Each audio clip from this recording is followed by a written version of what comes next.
નમસ્કાર દોસ્તો, આજના વિડીયોમાં આપણે મેસી 254 DI ડાયનાટ્રેકનો ફૂલ રિવ્યૂ કરવાના છીએ. તો તમને વિડીયોમાં ફૂલ ડિટેલ બતાવું કે કેટલાય એચપીની રેન્જમાં આવે છે, ફોર વ્હીલ ડ્રાઈવ છે અને કઈ રીતનું કામ કરે છે, કેટલા ગેરમાં આવે છે એ તમને ફૂલ ડિટેલ તમને આ વિડીયોમાં જોવા મળશે. તો લાસ્ટ સુધી બન્યા રહેજો, તો તમને વિડીયોમાં બતાવું. તો પહેલાં એની લુકની વાત કરીએ તો એકદમ શાનદાર જ લુક છે. આગળ એકદમ હેવી બમ્પર આપેલું છે. આ તમે જુઓ 254 DI મેસી ફર્ગ્યુસન ડાયનાટ્રેકનું બેજિંગ આપેલું છે. જો આના ફિલ્ટરની વાત કરીએ તો આમાં ઓઇલ બાથ ફિલ્ટર આપેલું છે. જો એના આગળના ટાયરની વાત કરીએ તો આગળના ટાયર આપેલા છે 8/18ના.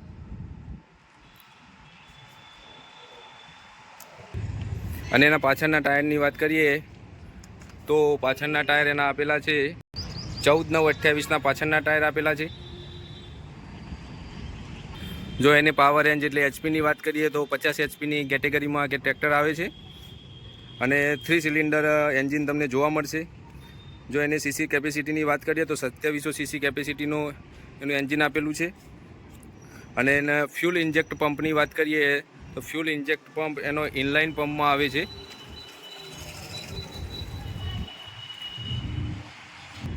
અને એના ક્લચની વાત કરીએ તો ક્લચ તમને ડ્યુઅલ ક્લચ જોવા મળશે.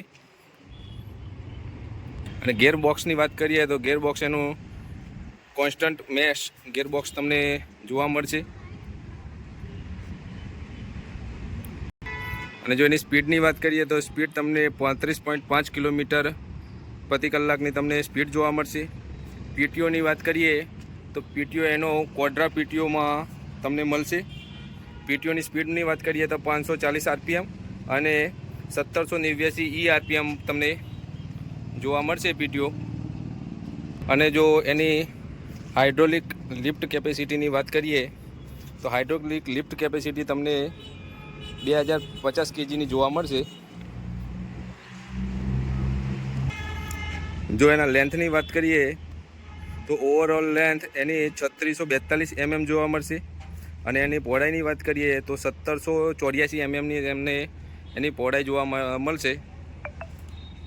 જો એનો વ્હીલ બેઝ જો ગણીએ તો વ્હીલ બેઝ તમને 2040 mmનો એનો વ્હીલ બેઝ જોવા મળશે. અને ટોટલ વજનની વાત કરીએ તો ટોટલ વજન તમને 2190 kgનો એનો વજન જોવા મળશે. ફ્યુલ ટેન્ક કેપેસિટી ગણીએ તો ફ્યુલ ટેન્ક કેપેસિટી તમને 55 લીટરની મળશે જોવા. તમને ઉપરથી એનો ડેશબોર્ડને બતાવું તો તમને પહેલાં તો અહીંયા ડ્યુઅલ ક્લચ જોવા મળશે. એના પછી ડેશબોર્ડની વાત કરીએ તો આ રીતનું જે એમનું મેસીનું જે રીતનું ડેશબોર્ડ આવે છે એ જ તમને જોવા મળશે. એમાં તમને કોઈ ફેરફાર જોવા મળશે નહીં. અહીંયા તમને એક નવી વસ્તુ જોવા મળશે જે શટલ શિફ્ટ ગેર ફોરવર્ડ ને રિવર્સ તમને જોવા મળશે. અને આના જો ગેરની વાત કરીએ તો હાઈ, મીડિયમ, લો અને આ બાજુ તમને 1 2 3 4 જોવા મળશે. આમાં 12 ફોરવર્ડ અને 12 રિવર્સ ગિયર તમને જોવા મળશે. જો તમે સ્ટેરિંગની વાત કરીએ તો તમને પાવર સ્ટેરિંગ જોવા મળશે અને સ્ટેરિંગ એકદમ મોટું તમને મળી રહેશે. 12 વોટનું પાવર અહીંયાથી મળી રહેશે. આ કી હોલ્ડર આવી જશે, અહીંયા પાર્કિંગ લાઇટ આવી જશે અને આ એના જે હેડલાઇટ આવે છે એના બટન આવી જશે. અને અહીંયા સાઈડ લાઇટના બટન આવશે. જો એના પીટીઓની વાત કરીએ તો પીટીઓમાં તમને એલ પીટીઓ, જીએસ પીટીઓ અને એમએસ પીટીઓ તમને મળી રહેશે. અને તમને મેસીના અહીંયા લીવર જોવા મળશે, જે હાઇડ્રોલિક લીવર. અહીંયા તમને પાર્કિંગ બ્રેક જોવા મળશે. અને આ તમને 4 વ્હીલ અથવા 2 વ્હીલ કરવા માટેનો તમને એક ગિયર જોવા મળશે અહીંયા. અને એક મેન ચીજ જો મેન વસ્તુ હોય તો એની વાત કરીએ તો આ છે રિવર્સેબલ પ્લાવ માટે ડિસ્ટ્રીબ્યુટર વાલ્વ, જે કંપની ફિટેડ જ આવે છે. અત્યારના નવા ટ્રેક્ટરોમાં જોવા મળશે, જે જૂના ટ્રેક્ટરમાં આવતો નહોતો. તો આ 2 નોઝલ અને આ એનો વાલ્વ તમને જોવા મળશે. આ એક બોટલ હોલ્ડર તમને જોવા મળશે. આ ટૂલ બોક્સ, જે મોટી સાઇઝનું ટૂલ બોક્સ જોવા મળશે. આ પાછળનું લાઇટ. અને જો મેન બદલાવની વાત કરીએ તો મેન બદલાવ તમને આ જોવા મળશે.